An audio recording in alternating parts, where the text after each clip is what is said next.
The wind coming off the Bitterroot Range tasted like iron and pine sap in the sharp end of autumn. It hit Everett Langdon full in the face as he stepped down from the stagecoach at Copper Bluff, Montana territory, and it did not let up. Not for 1 second. He stood on the wooden platform with his leather traveling bag in one hand and a stack of books tucked under the other arm, and he looked at the town that was supposed to be his new life, and what he saw was a single street of packed dirt lined with buildings that leaned on each other like men too drunk to stand alone.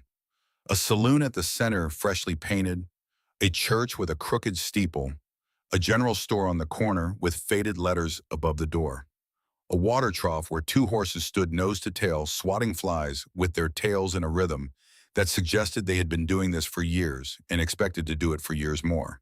No one was waiting for him. He checked his pocket watch, 3:15. The letter had said they would meet him at the station. The letter had said a great many things, most of them written in a hand so rough and slanting, he had needed to read it 4 times before the words assembled into meaning. Ranch needs a husband. Will provides. Marriage required within 6 months. Honest work. Clean air. Come prepared to stay. He had come prepared to stay because there was nowhere else to go. The boarding house in Boston had burned in February, taking with it the last of his mother's china and the teaching certificate he had earned 3 years ago from the Perkins School. The bookkeeping position at Graves and Calloway had ended in March when Mr. Calloway discovered his partner had been stealing from the accounts and closed the firm rather than face the scandal.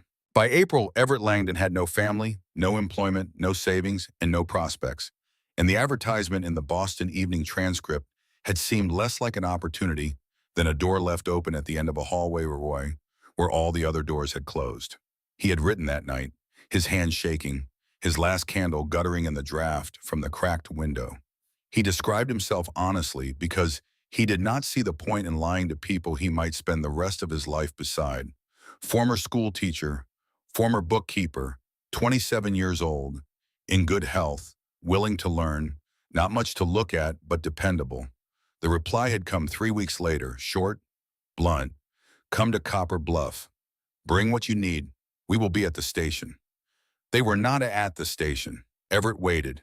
He sat on his traveling bag and read from the volume of Emerson he had saved from the fire, the one with the water stain on the cover and the pages that crinkled when he turned them. He read until the light shifted and the shadows grew long across the platform, and the stagecoach driver who had been watching him from the saloon porch with something between pity and amusement finally called out, "Nobody coming for you, son. You might want to head inside." Everett closed his book, adjusted his spectacles, picked up his bag, and walked into the saloon because it was the only door open and the wind was getting colder. The bartender was a heavy-set man with red knuckles and a face that had been rearranged at least once by someone who meant it. He looked at Everett the way a butcher looks at a piece of meat that has been left out too long. "What will it be?" "Water, please," and directions to the Whitmore Ranch. The bartender stopped wiping the glass in his hand. 2 men at the corner table looked up. The room, which had been murmuring with the low hum of afternoon drinking, went quiet in the way rooms go quiet when a name is spoken that everyone knows and no one says without consequence. "You the mail-order husband?" the bartender asked. Everett felt the heat climb his neck. "I answered an advertisement." The bartender set the glass down, put both hands flat on the bar, leaned forward until Everett could smell the tobacco on his breath. "Son, those Whitmore girls will eat you alive. They have been running that ranch alone since their daddy died, and they do not need a husband. They need a miracle." And looking at you, he let his eyes travel from Everett's wire-rimmed spectacles to his dust-covered dress boots. "Oh, I do not think you are it." Laughter from the corner table. Everett did not turn around. He picked up the glass of water the bartender had not poured, realized it was empty, set it back down and said, "The directions, please." The bartender shrugged. 8 miles north. Follow the creek past the split rock. Road forks. Take the left. If you reach the ridge line, you have gone too far. Everett was calculating the walk when the sound came. Not from inside the saloon. From outside. The heavy drum of hooves on packed earth, multiple horses moving fast, and beneath it, the sharp crack of a voice cutting through the wind like a whip. The saloon doors swung open and the light changed. 3 women stood in the doorway. They occupied the space the way mountains occupy a valley by the sheer undeniable fact of being there. The one in front was tallest, 28 or close to it, with a face that had been carved by wind and sun, and the particular kind of sorrow that comes from carrying weight no one else can see. Her hair was dark chestnut thick, and wild, pulled back with a leather cord that was losing the fight against the wind. Her eyes were gray-blue and sharp as creek ice, and they found Everett with the speed and precision of a hawk marking prey. She wore men's work pants and a cotton shirt the color of bleached sage sleeves rolled to the elbows, revealing forearms that were brown and corded with lean muscle, a wide leather belt with an iron buckle, boots that had been resoled twice and were holding on for a third attempt. Her hands were at her sides, and even at rest, they looked like hands that knew how to grip a fence post and a rifle with equal authority. Behind her and to the right stood a woman 2 or 3 years younger, built like a coiled spring. Her hair was auburn red, bright as a lit match against the dim saloon, and her eyes were green and full of a fire that looked permanent. A revolver sat on her hip like it had grown there. She crossed her arms and looked at Everett, and did not bother to hide the disappointment on her face. Behind and to the left stood the youngest. 20 at most, slight and fair, with honey blonde hair braided over one shoulder and warm brown eyes that held something the other two did not. Kindness, or at least the willingness to wait before passing judgment. She was the only one who smiled, and even that was small, tentative, offered, and half withdrawn in the same breath. The tall one spoke first. Her voice was low and level, and carried the weight of someone who had stopped expecting good news a long time ago. "You are Langdon." It was not a question. Everett nodded anyway. The red-haired one let out a sound that lived somewhere between a laugh and a curse. This is what we are working with, Briar, the youngest said softly. Her voice was gentle, but it carried. The tall one, the one who had to be Cora, looked at Everett for a long time. Long enough for the bartender to start wiping glasses again. Long enough for the men at the corner table to lose interest and go back to their cards. Long enough for Everett to understand that this woman measured the world by what she saw in the silence between words, rather than by the words themselves. "Get your things," she said. "Ranch is a ways off." She turned and walked out. The other two followed.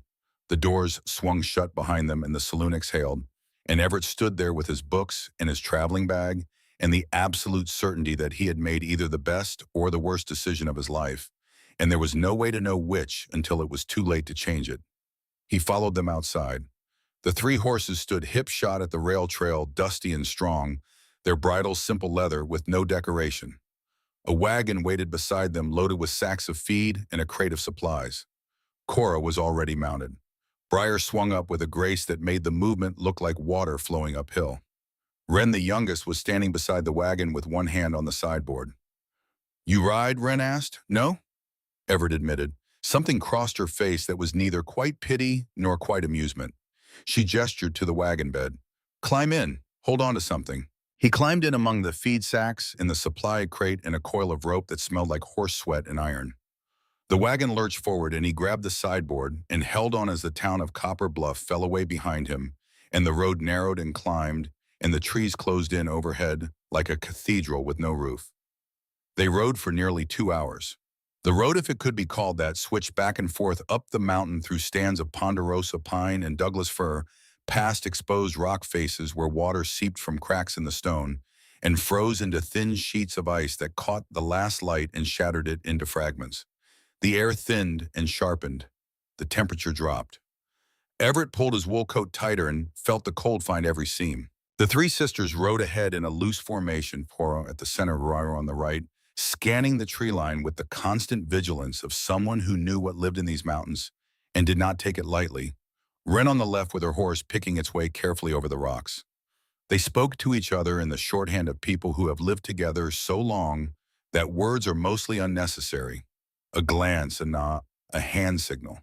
The language of shared labor and shared grief and the daily accumulation of survival. Everett watched them and felt something he had not expected. Awe. The simple, humbling awe of watching people do a thing they were born to do with an ease that made it look like breathing. The ranch appeared in the last light of the afternoon, tucked against the shoulder of the mountain, where the slope eased and the wind died and the sky opened up above a wide clearing bordered by pine and aspen. The house was timber frame solid, but weathered with a porch that sagged on one end and a stone chimney that stood straight and true. A barn twice the size of the house sat to the right, its doors standing open. Beyond it, a fenced pasture where cattle moved in slow, dark shapes against the browning grass. A chicken coop, a smokehouse with a thin line of smoke curling from its pipe. A vegetable garden, harvested now with brown stalks, standing like centuries in the cold earth. Everything bore the marks of 3 pairs of hands, working without rest. Fences mended with wire and determination. Boards nailed where boards had split. A roof patched with canvas that would not survive a hard winter. The ranch was straining, the kind of strain that comes when the work outgrows the workers and there is no one else to call. That is it, Cora said. She did not look back. Everett climbed down from the wagon. His legs were stiff and his back ached and his hands were numb from gripping the sideboard. He stood in the cold dirt and looked at the place that a piece of paper said was his home and felt the enormity of what he had done settle over him like snow. Wren appeared beside him. She had a way of moving that made no sound, like she had learned to step through the world without disturbing it. "The room in the barn is clean," she said. "There is a bed, blankets, a window." Everett looked at the barn, looked at the house, understood. "Thank you," he said. "Mupper is at 6. She was gone before he could say more, following her sisters into the house, the door closing behind them with a sound that was certainly not an invitation. Everett carried his bag to the barn. The room Wren had described was at the far end, past the horse stalls, in the tack wall, and the smell of hay and leather and animal warmth. It was small, a bed frame with a straw mattress, a wool blanket folded at the foot, a window that looked out on the pasture, a shelf where someone had left a tin cup and a candle stub. He set his bag on the bed, placed his books on the shelf, sat down and looked at his hands. Soft hands, a bookkeeper's hands. Hands that had never held a hammer with any skill, or gripped a fence post, or turned a calf, or done any of the 1,000 things that the next day and the day after and the day after that would demand of him.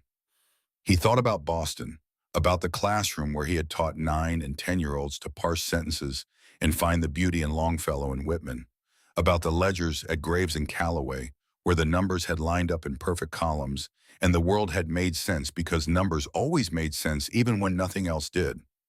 About his mother, who had died the year before he came west, quietly in the chair by the window, with a cup of tea going cold in her hands, and a letter from him open on her lap. He thought about all the things he was not. A rancher, a cowboy, a mountain man, the kind of husband 3 frontier women needed or wanted or deserved. Then he stood up, washed his face in the water trough, combed his hair, straightened his spectacles, and walked to the house for supper because it was 6 o'clock and he had said he would be there, and Everett Langdon was a man who kept his word even when his word was the only thing he had left. The kitchen was warm. A cast-iron stove threw heat against the log walls, and the smell of beef stew and cornbread filled the air with something that ached like home. Wren stood at the stove stirring a pot, her sleeves pushed up, her braids swinging as she worked. Briar sat at the table with a knife and a piece of leather, cutting what looked like a new bridle strap with short, aggressive strokes. Cora sat at the head of the table with papers spread before her, a pencil in her hand, her forehead creased in concentration. 4 places had been set, Everett noticed that. Wren had set a place for him without being asked. He sat in the empty chair. No one spoke. Wren served the stew. It was thick and rich and peppered with wild onion and root vegetables, and Everett ate 2 bowls before he realized he had not tasted food this good since his mother was alive. "This is excellent," he said. Briar looked up from her leather work, said nothing, went back to cutting. Cora did not look up at all. Wren said, "Thank you." Then she sat down and ate her own portion in small, careful bites, and the silence settled over the table like a 5th presence, heavy and watchful. After supper, Cora pushed back from the table and looked at Everett for the first time since they had arrived. "I need to tell you how this works," she said. Her voice carried the tone of a woman stating terms she had already decided and did not intend to negotiate. "Our father, Silas Whitmore, died 6 months ago. His will says the ranch stays in our name only if at least one of us marries within 6 months of his passing. He did not trust women to hold land alone." She said this without bitterness, the way you report weather that cannot be changed. "The deadline is 3 weeks away." Everett waited, Jasper Maddox is the banker who holds the note on this ranch. He suggested the arrangement. Told me if I married, he would extend our loan and leave us alone. He paused. Maddox chose you. I do not know why. I answered the advertisement, Everett said. I did not know anyone chose me. Someone always chooses, Cora said. In this case, it was not us. Briar set down her knife. Might as well say it plain, Cora. Cora's jaw tightened. Fine. You are here because we need a legal husband, a name on a marriage certificate. That is all. And Everett felt the words land one by one, each one a small stone placed on a scale. You will sleep in the barn, Cora continued. You will not enter the house without permission. You will not interfere with ranch operations. When the 6 months are fulfilled and the land is secured, we will discuss next steps. Questions. Everett had 100. He asked one. Which of you am I marrying? Cora held his eyes. Me. Because I am the eldest, and this is my responsibility. The word responsibility cut deeper than she probably intended, or maybe exactly as deep as she intended. All right, he said. That is all you have to say, Briar asked. Her green eyes were sharp. What would you like me to say? I would like you to say something that makes me believe you are not going to make this worse than it already is. Everett looked at Briar, then at Wren, then at Cora. 3 women who had buried their father fought to keep their land and been forced by the law and the bank and the dead man's will to invite a stranger into their lives. 3 women who had every reason to distrust him and no reason at all to trust him. I will not make it worse, he said. Beyond that, I cannot promise anything except that I will be honest with you. I have nothing to gain by lying. Cora studied him for a long moment. Then she nodded once and gathered her papers and went to bed. Briar followed without a word. Wren lingered long enough to hand Everett a candle and a box of matches. For the barn, she said. It gets dark out there. She was the first one to offer him anything, and Everett held the candle all the way back to the barn room and did not light it until he was inside because he wanted the walk in the dark, wanted to feel the cold and the stars and the vast silence of the mountain pressing down on him, wanted to understand the soil of what he had agreed to before the morning came and the work began. The wedding was 3 days later. It was held at the church in Copper Bluff on a Tuesday morning because Cora refused to wait any longer and because there was no reason to wait. The minister was a thin man with a tremor in his left hand in a sermon style that suggested he had long ago stopped expecting anyone to listen. He spoke the words of the ceremony the way a carpenter drives nails efficiently without ornament getting it done. Everett wore the only suit he owned, the gray wool he had bought in Boston 2 years ago for his mother's funeral. It was creased from the traveling bag and slightly too large in the shoulders, and the collar rubbed against a sunburn he had acquired the day before while trying to help unload hay bales, an effort that had ended with him flat on his back in the dirt while Briar stood over him, shaking her head. Cora wore her mother's dress. It was white cotton with lace at the collar and cuffs slightly yellow with age, and it did not fit her exactly. Too narrow in the shoulders for a woman who had spent her life hauling and lifting. Too long in the hem for boots that were meant for work rather than walking down an aisle. But she wore it with the same quiet authority. She wore everything as if the dress had simply have to adjust to her rather than the other way around. Briar stood to Cora's right with the expression of a woman attending an execution. Wren stood to Cora's left and tried to smile and nearly managed it. The pews held a scattering of townspeople who had come out of curiosity rather than goodwill. Orla Pruitt sat in the front row, a woman of 55 years assembled from starch and judgment, with a cameo brooch at her throat and eyes that could strip paint from a wall at 20 paces. Her husband was the county judge, and the combination of legal authority and social opinion that lived under one roof in the Pruitt household gave Orla the kind of power that required no title and no election. She leaned toward the woman beside her and spoke in a whisper designed to carry. Imagine having to buy a husband, and such a frail-looking one at that. The whisper reached Everett like a blade slipped between his ribs. He did not react. He stood at the altar and waited for the woman he was about to marry and thought about what the word frail meant to people who measured strength only in muscle and callus, in the ability to break a horse. Cora walked up the aisle alone.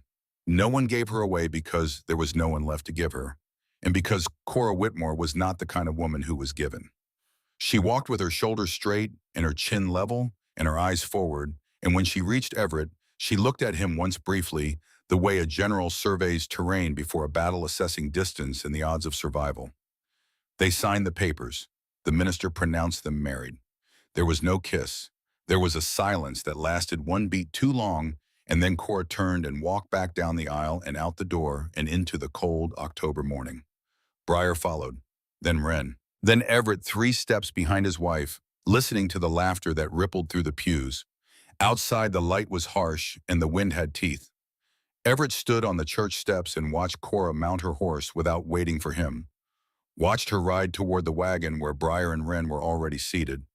Watched the three of them form a unit that had no space for a fourth. A voice beside him. Low. Careful. Mr. Langdon. Everett turned. A solid woman with gray-streaked hair and the kind of face that had traded prettiness for honesty 3 decades ago stood beside the church steps. She wore a shopkeeper's apron and carried herself with the steady authority of someone who had sold flour and nails and truth to this town for longer than most of them had lived here. Clara Hensley, she said, I run the general store. Ma'am. Clara looked at the wagon where the Whitmore sisters waited. Then she looked at Everett.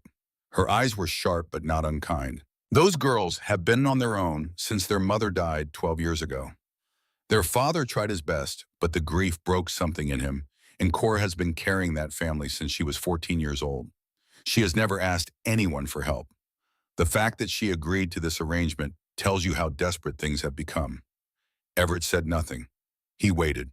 Clara reached into her apron pocket and pulled out a small paper sack. She pressed it into his hands. Sugar, she said, for the girls. Wren has a sweet tooth she will not admit to. Then she leaned closer and her voice dropped. Watch the banker, she said. Maddox does not do favors. Whatever he told those girls about this arrangement, whatever he told you, there is more to it. There is always more with him. She squeezed his arm once and walked away. Everett stood on the church steps with a bag of sugar in his hands and a warning in his chest, in the knowledge that the life he had just signed his name to was far more complicated than a piece of paper and a pair of rings they had not bothered to exchange. He climbed into the wagon. No one spoke. They rode home. The first week was a study in failure. Everett could not ride a horse. He attempted it on the second morning and was thrown before the animal cleared the corral. He landed on his back in the mud and lay there looking at the sky while the horse trotted back to the fence and looked at him with what he was fairly certain was contempt. Briar, who had been watching from the barn door, did not laugh. She did something worse. She shook her head slowly and walked away. He could not chop wood with any efficiency. The axe twisted in his hands. The logs split crooked or not at all. He developed blisters the first day, and the blisters burst the second day, and by the third day his palms were raw, meat wrapped in strips torn from his only spare shirt. He chopped anyway. Slow, uneven. But he chopped. He could not mend fence. The wire bit into his hands and the pliers slipped, and the posts he set were crooked, and Cora had to pull 3 of them out and reset them herself without saying a word, which was worse than any criticism she could have spoken aloud. But Everett Langdon did not stop. Every morning he was up before dawn. Every morning he walked out of the barn into the cold dark and started working. His hands bled, his back seized, his muscles screamed from labor his body had never been designed for. And every morning he came back for more. Wren noticed first. On the 4th day, she left a plate of biscuits outside the barnroom door with a cup of coffee that was still warm. She did not say a word about it. Neither did he. He ate every biscuit and drank every drop and set the clean plate and cup on the porch rail where she would find them. It was the smallest thing, but it was the first sign that someone in this family had decided he was worth feeding.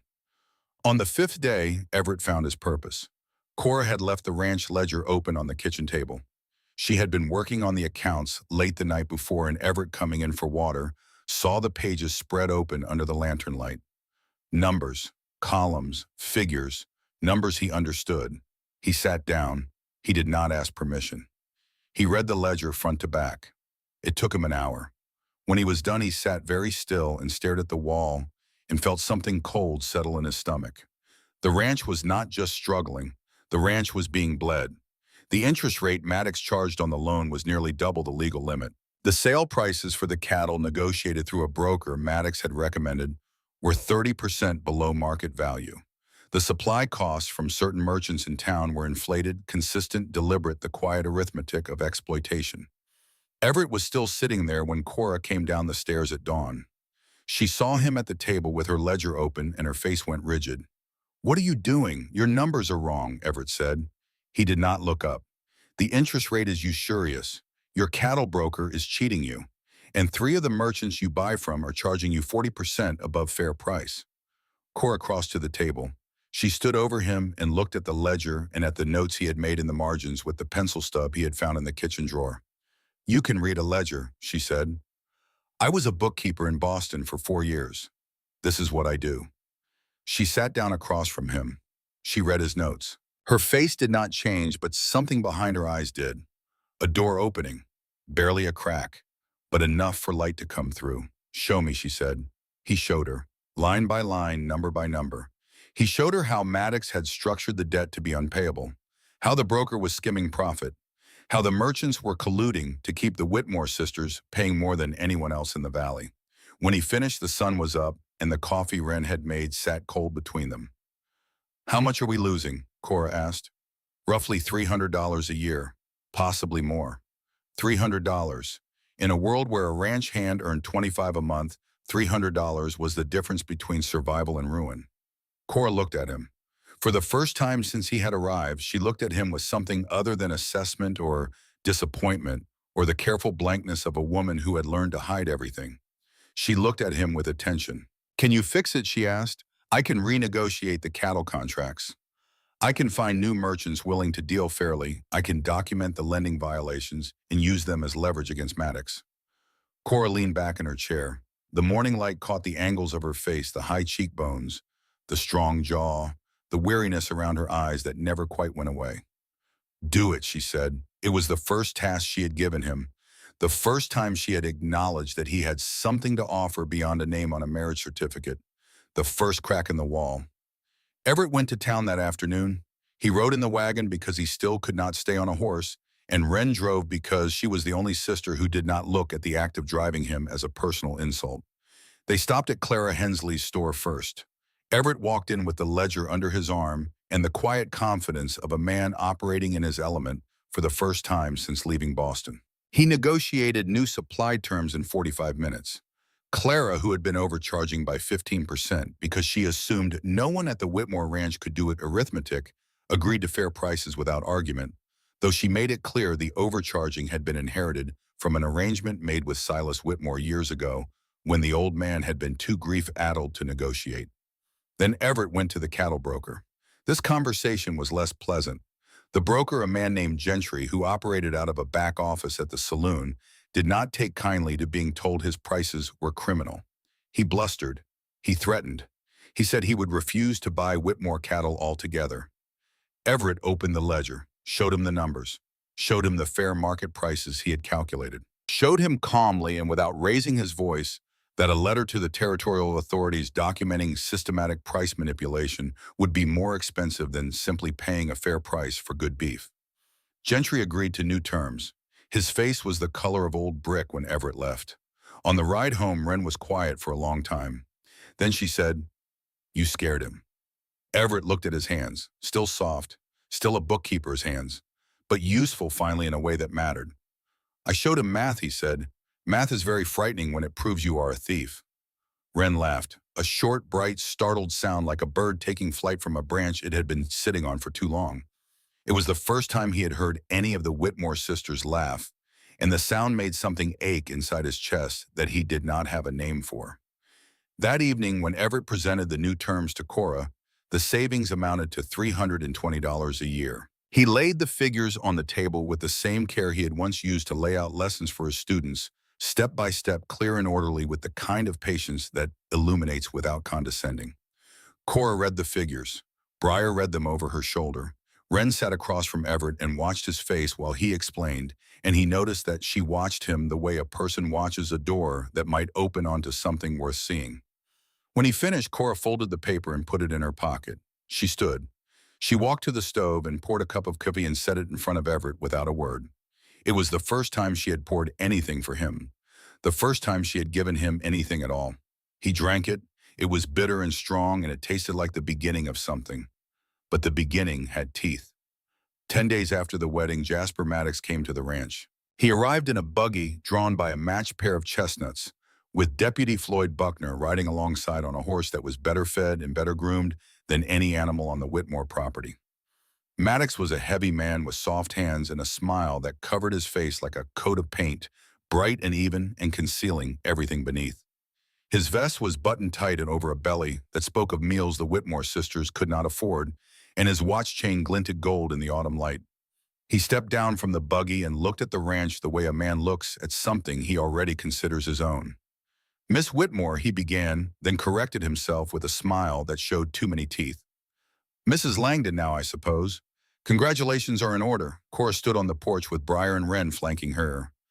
Everett stood behind them in the doorway watching. "Mr. Maddox," Cora said. Her voice was flat. "Just a friendly visit." Maddox adjusted his vest. "And a reminder. The quarterly payment on your father's loan is due in 60 days. $1,400. I trust the marriage has been properly filed with the county recorder." "It has," Cora said.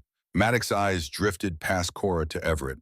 The smile widened, but the eyes behind it went cold and calculating, the eyes of a man measuring an obstacle to determine how much force would be needed to remove it.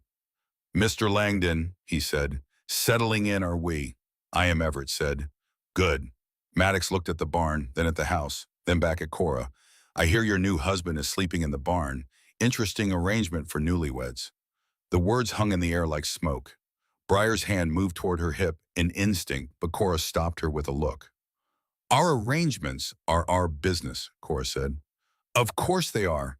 But you understand the will requires a marriage entered in good faith. If questions were to arise about the sincerity of this union, well," Maddox spread his hands in a gesture of false sympathy. "That would be unfortunate. For everyone." He let the silence stretch. Then he reached into his coat and produced a document. Folded. Official. 60 days, Mrs. Langdon. Full payment of $1,400 or the bank begins foreclosure proceedings. He handed the document to Cora. "I do hope your husband is worth the trouble." He climbed back into the buggy. Buckner followed. The wheels crunched on the frozen ground, and the sound faded down the trail, and the dust settled, and the four of them stood in the yard in a silence that felt like the moment before a storm breaks. Cora unfolded the document. "Read it." Her face did not change, but her hands did. They trembled. Just once. Just enough for Everett to see. Briar stepped forward. "What does it say?" Cora handed her the paper. "Full payment, $1,400 in 60 days. They did not have $1,400.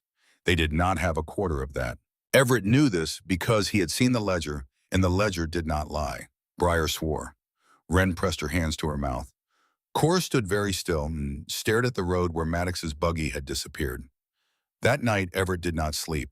He sat in the barn room with a candle and the copies he had made of every financial document on the ranch, and he went through them, line by line, looking for the thing he knew was there, because men like Maddox always left a trail. He found it at 2 in the morning. A clause buried in the loan agreement written in language dense enough to hide in. If the marriage is annulled or dissolved within 5 years, the debt reverts to the borrower at double the original principal plus accumulated interest. Maddox had not arranged this marriage to help the Whitmore sisters keep their land. He had arranged it to fail. To create a marriage so strange, so unlikely, so vulnerable to challenge that he could tear it apart at his convenience and claim the ranch for twice what it was worth. Everett stared at the clause. Then he looked out the barn window at the house where 3 women who had fought for everything they had were sleeping, unaware that the man who held their debt had built a trap beneath their feet. He made a decision in that moment. Sitting in the barn on a straw mattress with a candle guttering and his hands full of paper, Everett Langdon decided he was not going to let it happen. He did not know yet how to stop it. He did not know what weapons a bookkeeper could bring to a fight against a banker with money and power and the law on his side. But he knew numbers. He knew patterns. He knew how to read the spaces between the words where the truth hid. And he knew with a certainty that surprised him that the 3 women in that house were worth fighting for. Because of the plate of biscuits left outside his door. Because of a cup of coffee poured without a word. Because of the sound of Wren laughing in a wagon and the steel in Cora's voice when she said, "Do it." and the grudging silence in Briar's eyes when she watched him chop wood with bloody hands and come back for more. Because somewhere in the last 10 days, Everett Langdon had stopped being a stranger occupying a barn room and had started becoming something he did not yet have a name for. Something that felt for the first time in a very long time like belonging. He blew out the candle, lay back on the straw mattress, and in the dark with the mountain wind pressing against the barn walls and the horses shifting in their stalls, in the vast silence of Montana settling over everything, he began to plan. Winter came to the Bitterroot country the way grief comes to people who think they have already survived the worst of it. Slowly at first, a frost here, a frozen puddle there. The creek running slower each morning until the edges turned to glass and the water beneath it moved dark and reluctant. Then all at once, a wall of white descending from the peaks, burying the trails and the fences, and the world beneath, a silence so deep it felt like the earth had forgotten how to breathe. Everett learned winter the way he learned everything on the Whitmore Ranch, by doing it wrong first and then doing it again. Wren taught him the stove. She stood beside him in the kitchen at 4 in the morning while he fumbled with the flue and the damper and the precise arrangement of kindling that meant the difference between warmth and a room full of smoke.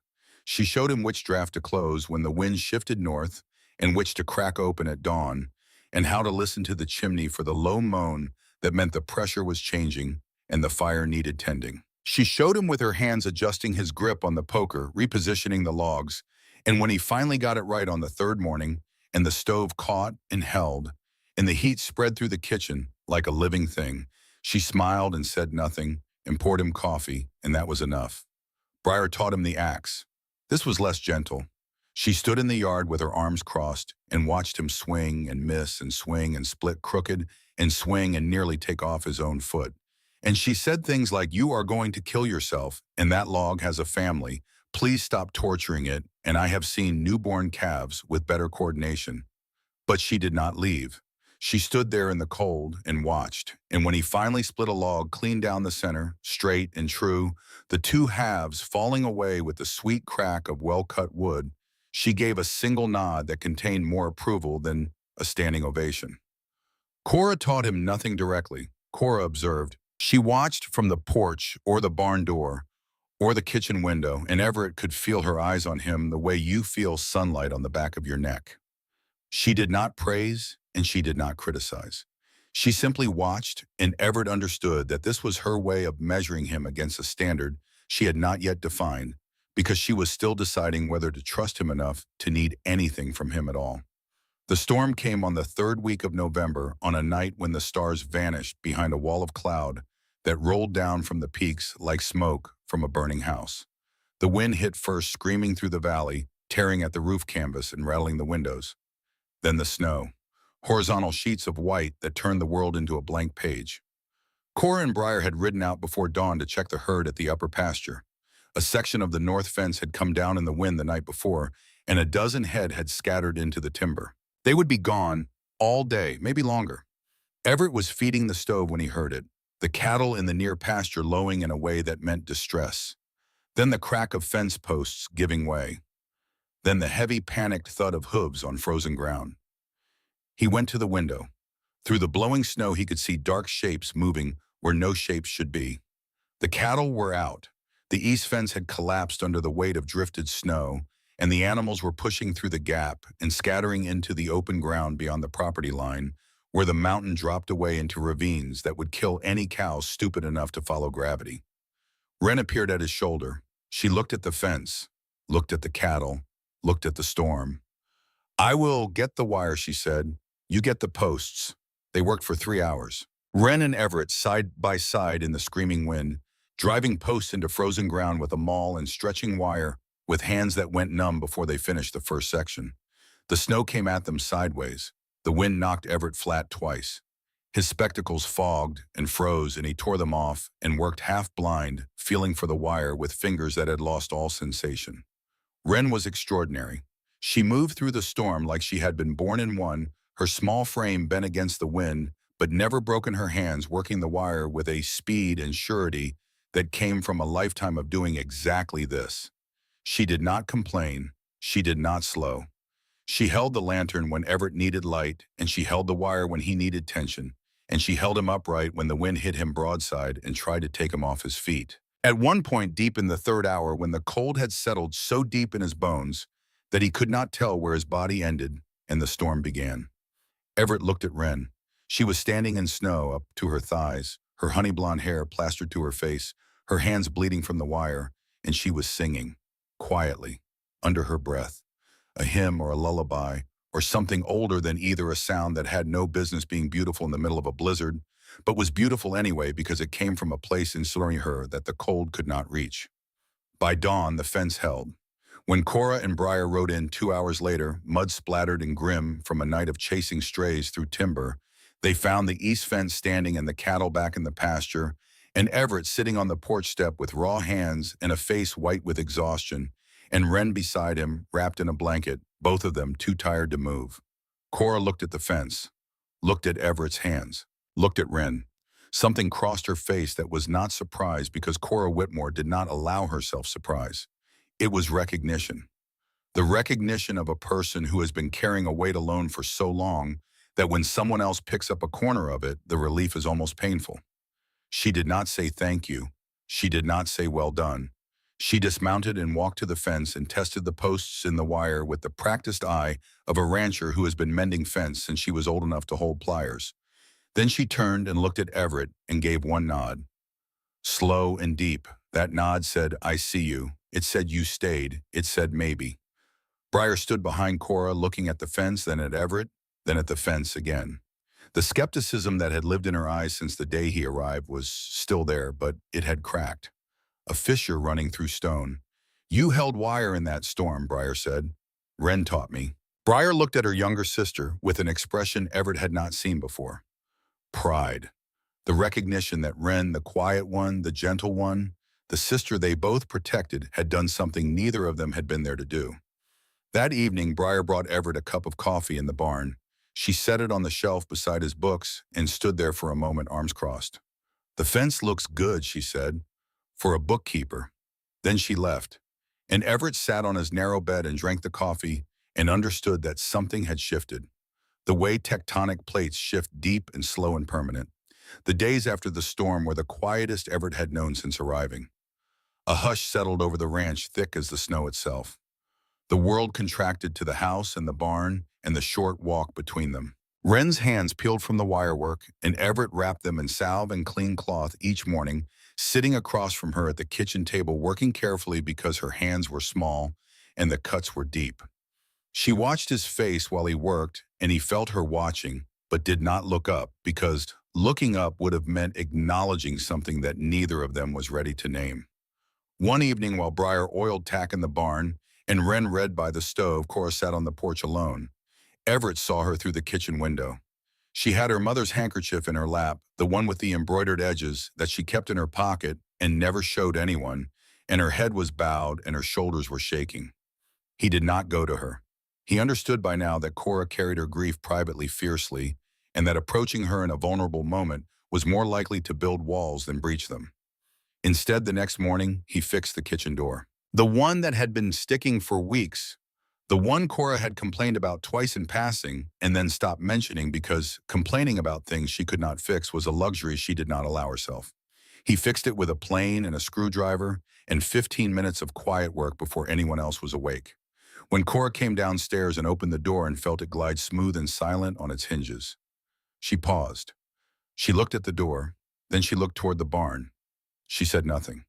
But that afternoon there was an extra blanket folded on the shelf in his barn room, and the coffee she poured him that evening was served in the good cup, the one with no chips, the one she kept for company that never came.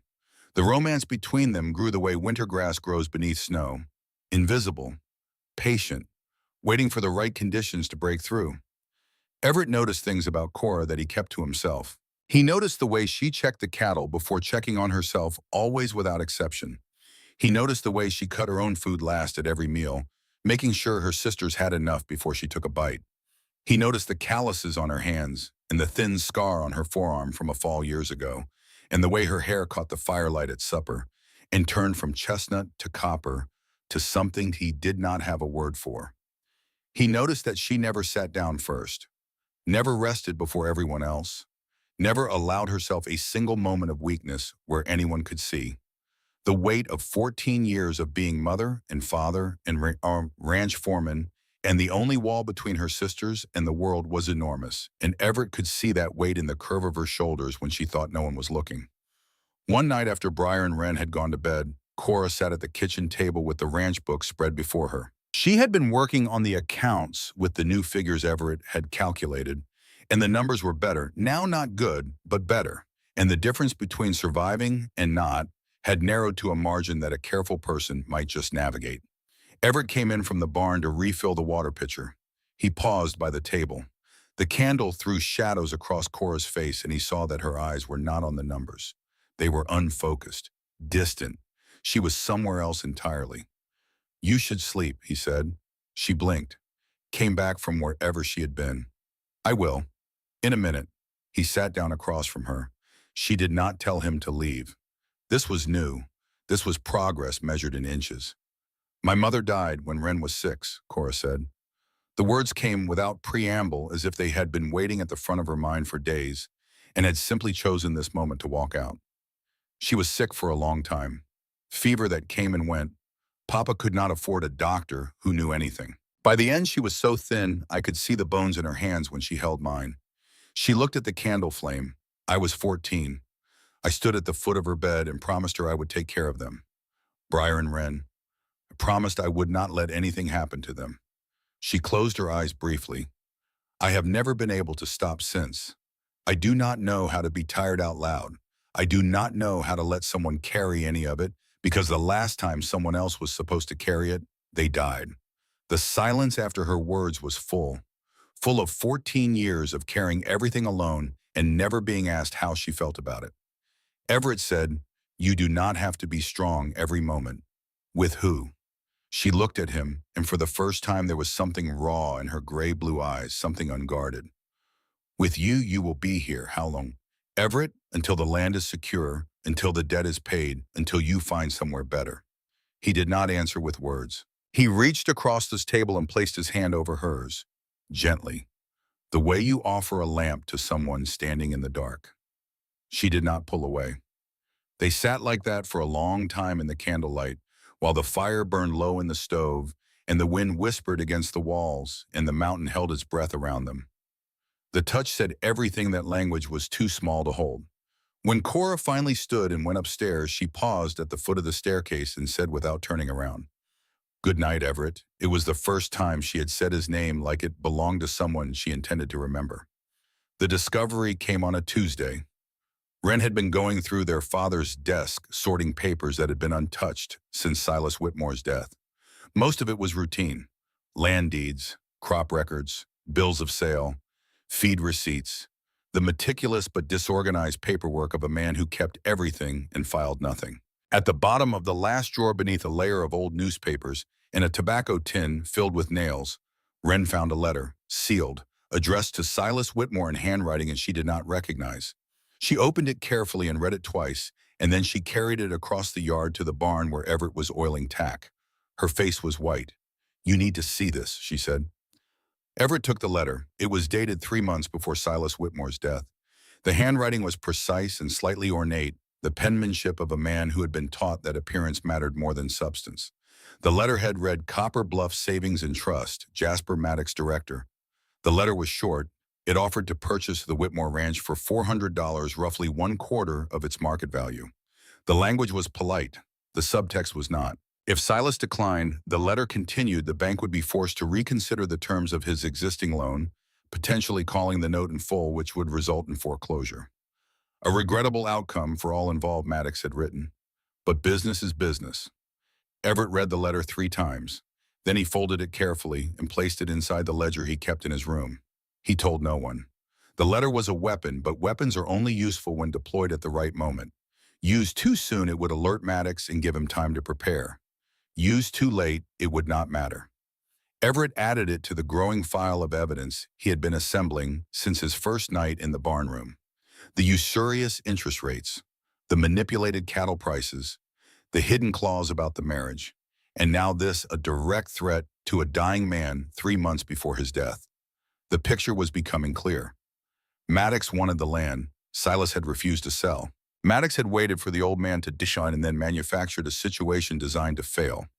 He had pushed 3 desperate women into accepting a stranger as a husband, knowing the marriage would be fragile, knowing it could be challenged, and knowing that when it collapsed, he would be standing there with foreclosure papers in one hand and a deed of sale in the other. He told Cora that evening, all of it.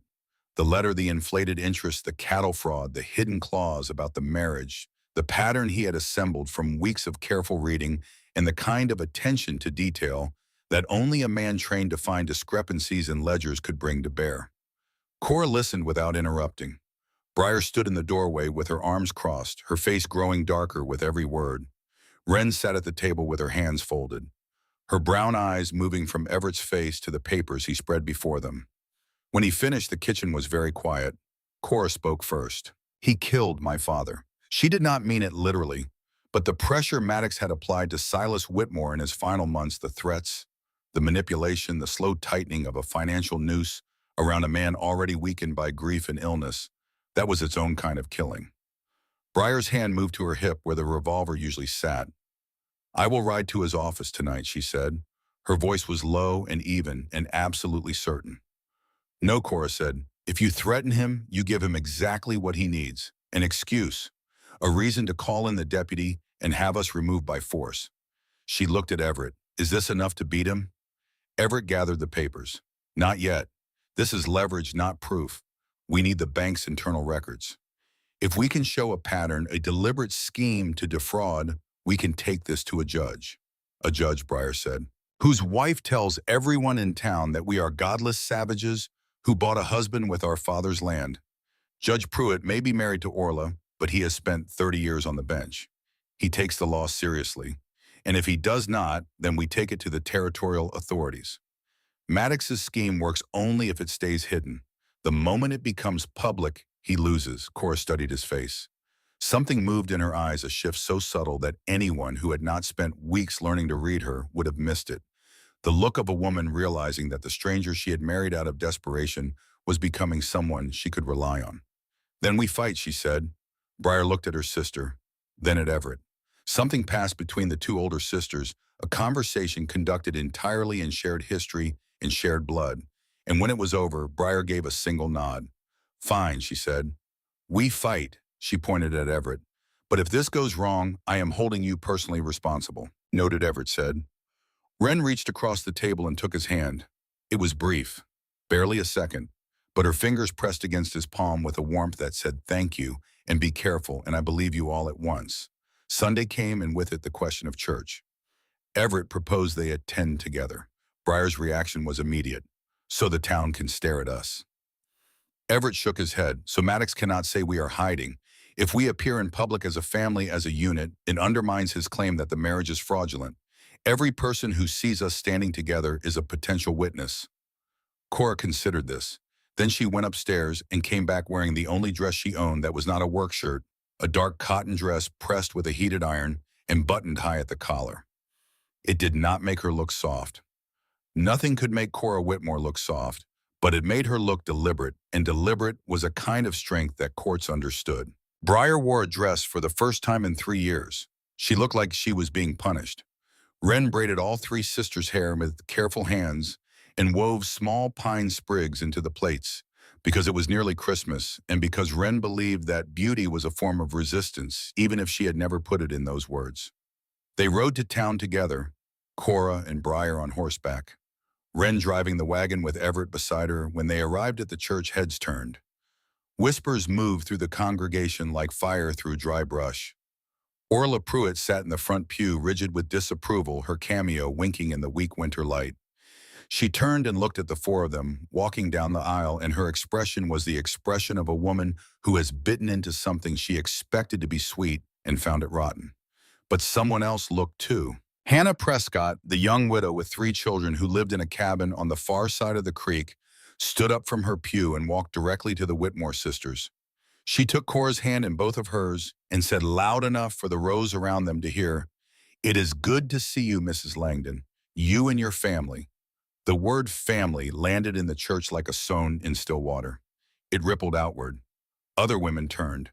Women who had been fed by the Whitmore sisters during hard winters and doctored by Wren's careful hands and given firewood split by Briar when their own supplies ran short. One by one they approached, touched Cora's arm, nodded at Everett, said small things that meant more than they sounded. After the service, Cora said quietly, "I did not know they would do that." "They know what you have done for them." "For them," Everett said. "It does not change the fact that Orla has the town's ear. She has some of it." Everett looked at the women who had come forward. "The part that matters is the part willing to stand up." The marshal arrived on a Thursday. Marshal Crawford came with a Floyd Buckner and a clerk with a notebook, and he carried a court order authorizing an investigation into the validity of the marriage between Cora Whitmore and Everett Langdon. The order had been filed by Jasper Maddox. They separated Cora and Everett for questioning.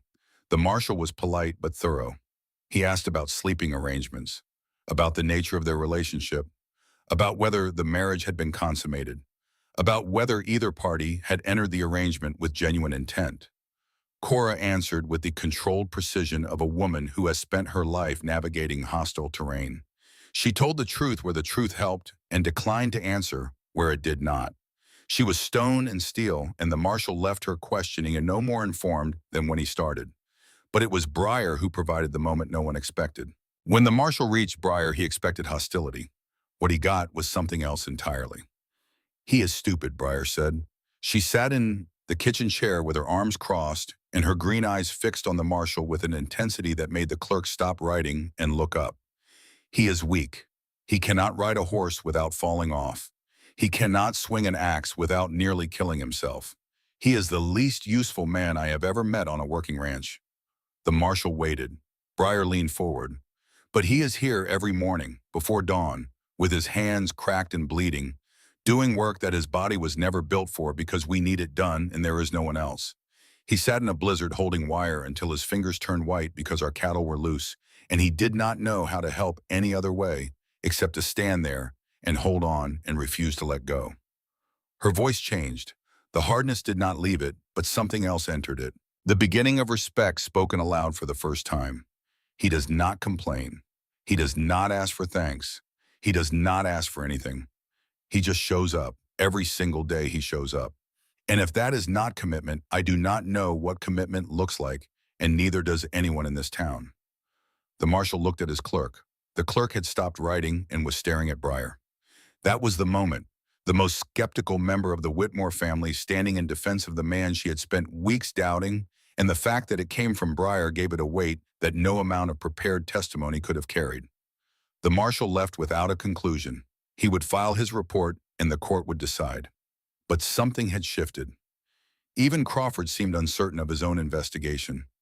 Market day brought the confrontation Everett had been dreading and the one he needed. The four of them rode to Copper Bluff together. Cora and Briar to sell eggs and jerky. Wren to pick up supplies from Clara's store. Everett to file a formal complaint about the loan terms with the Territorial Recording Office. They were loading the wagon outside Clara's store when Dalton Hogue appeared. He was a thick-necked man with sun-cracked skin and the particular swagger of someone who has never been challenged and sees no reason to expect it. Two men flanked him, the same loose collection of malice and boredom that always gathered around men like Dalton in small towns where entertainment was scarce and cruelty was free. "Well now," Dalton said, "the Whitmore girls and their pet bookkeeper. Tell me, Langdon, how does it feel being married to a woman who can outride you, outshoot you, and probably outthink you?" Everett said nothing. He continued loading feed sacks into the wagon. Dalton stepped closer. "The whole town wants to know, which one of them actually wears the pants?" He laughed at his own joke. His friends laughed with him. Cora's jaw tightened. Briar's hand moved to her hip, but before either of them could speak, Dalton turned his attention to Wren. Wren, who was standing near the wagon wheel with a sack of flour in her arms. Wren, the youngest, the smallest, the one who smiled when no one else did. Wren, who had stood in a blizzard and held a lantern and sung a hymn while her hands bled. "Now this one here," Dalton said, and his voice dropped to something intimate and deliberate and aimed. "This one is the quiet type. Bet she is the easiest to handle. Probably all you need to do is ask nice and she will." Everett moved. It was controlled, precise. The movement of a man who had never been in a fight but who had decided in the space between one heartbeat and the next that this particular line would not be crossed. He stepped forward and caught Dalton's collar with both hands and pulled the larger man down to his eye level and held him there. The street went quiet. Dalton's friend stepped back. Clara Hensley appeared in her shop doorway. Hannah Prescott stopped mid-stride on the boardwalk with her youngest child on her hip. Everett spoke. His voice was low and steady and carried a cold clarity that no one in Copper Bluff had ever heard from the quiet man with the wire-rimmed spectacles and the Eastern boots. Say one more word about anyone in my family. One word. And I will take every piece of financial evidence I have collected about every man in this town who has cheated these women. Every inflated price, every rigged contract, every backroom deal, and I will publish it in every newspaper between here and Helena. Every lie, every theft, every dollar stolen from 3 women who had no one to protect them. He held Dalton's collar tighter. His knuckles were white. And then I will file formal complaints with the territorial prosecutor. And when they come to investigate, I will hand them a ledger full of names. Your name will be on it, Mr. Hogue.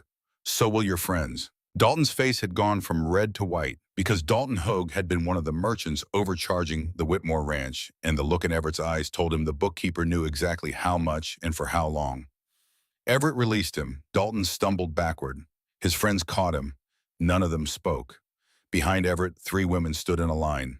Briar with her hand on her hip and an expression that had moved past skepticism into something closer to admiration.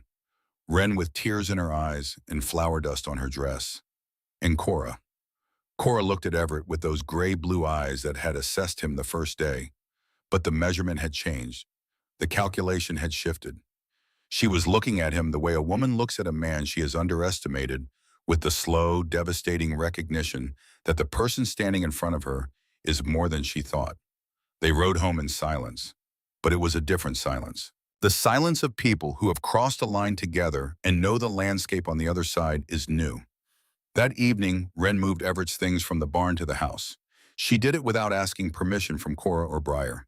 She simply carried his books in his traveling bag, in his candle, in his blanket, to the small room off the kitchen that had been used for storage, and she cleared the space and made the bed and placed his volume of Emerson on the shelf beside the window where the morning light would catch it. When Cora saw what Wren had done, she opened her mouth to speak and then closed it. "It is too cold in the barn," Wren said simply. "He will freeze." Briar, leaning against the doorframe, said, "If he freezes, we lose our accountant, and he is the only one who knows where all the evidence is." It was as close to an endorsement as Briar would ever give. Cora said nothing. She turned and walked to the stove and poured a cup of coffee and set it on the shelf in Everett's new room. The good cup, the one with no chips. His first night in the house, Everett lay in the narrow bed and listened to the sounds of the building that was no longer just shelter, but was becoming home. The creak of the floorboards above where Cora walked. The murmur of Briar talking to herself as she cleaned her revolver. The soft turning of pages where Wren read by candlelight. The pop of the stove settling. The wind outside distant, now separated from him by walls and warmth, and the presence of 3 women who had begun slowly and without ceremony to let him in. Somewhere in the dark, a door opened. Footsteps on the stairs. Cora passed his room on her way to the kitchen. She paused by his doorway. "Good night, Everett," she said. "Good night, Cora." She moved on. He heard her fill a glass of water, heard her stand at the kitchen window for a long time looking out at the dark. Then her footsteps on the stairs again, and the soft click of her bedroom door. He did not sleep for a long time. From the awareness that he was lying in a house full of people who were beginning to matter to him in ways he had not expected. And from the knowledge that the fight ahead would test all of them, and that losing was not something any of them could afford. 2 days later, Clara Hensley rode to the ranch at sunset, her mule laboring through the snow, her face red from the cold and tight with urgency. She dismounted in the yard and did not bother with greetings. "It is worse than we thought," she said. "Maddox is not just after your land. He has done this before. At least 3 times. 3 families in this valley in the last 7 years." They stood in the yard, all 5 of them, Clara and the 4 Whitmores, while the last light turned the snow to gold and the temperature dropped, and the words Clara spoke turned the gold to iron. "The Prescott Ranch," she said. "Young Tom Prescott died of fever 2 winters ago. Maddox called the note 3 months later. Hannah lost everything, She is in that cabin on the creek because Maddox took her house. Briar's face darkened. The Stanton homestead on the ridge. Maddox structured a loan the same way hidden clauses inflated interest. They defaulted. He took the property and sold it to the railroad surveyor for 5 times what he paid. And the third, Clara's voice dropped. A family named Stokes. Marnie Stokes came to Doc Whitfield's office in the middle of the night 2 years ago. She had been beaten. She said Maddox had attacked her when she refused to sign over the deed.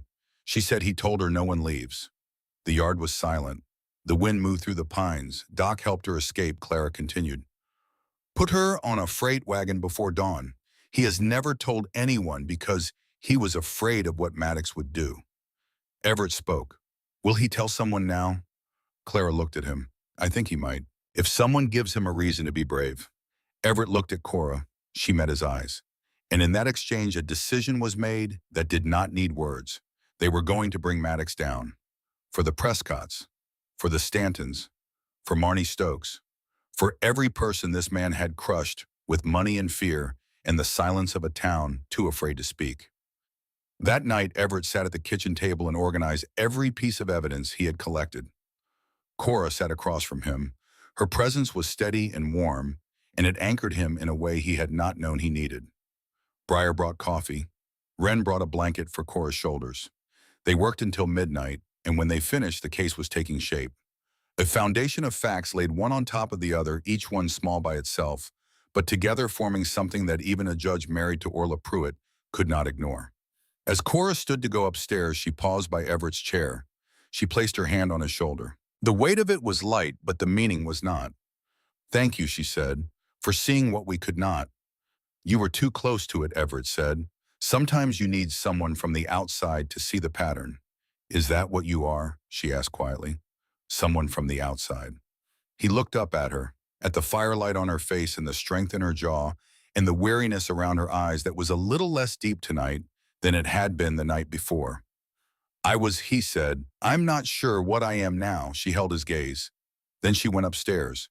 And Everett sat alone in the kitchen and felt the place on his shoulder where her hand had been and understood that he was falling in love with a woman who might never let herself fall in love with him, and that he would wait anyway because waiting was what you did when the person you were waiting for was worth every minute of the silence. The next morning brought 2 pieces of news that arrived like thunder. First, a letter from the county clerk. Maddox had filed a formal petition declaring the Whitmore-Langdon marriage fraudulent and requesting the court void the will's marriage provision. The hearing was set for 10 days from the date of filing. Second, and this arrived on horseback via Clara Hensley's nephew Orla Pruitt, had circulated a petition through the church auxiliary. 23 signatures from women of the congregation attesting that the marriage between Cora Whitmore and Everett Langdon was a sham, that they lived as strangers, that the children on the property, meaning Briar and Wren, were being raised in an immoral environment. The petition was addressed to Judge Pruitt and had been hand-delivered to his office that morning. Cora read both documents at the kitchen table. Her face went white. Then it went still. The stillness of a woman who has been hit so many times that the flinch reflex has burned away, leaving only the bare mechanism of endurance. Briar slammed her fist on the table. Orla Pruitt has never set foot on this ranch. She does not know us. She does not need to know, Cora said. She needs to believe.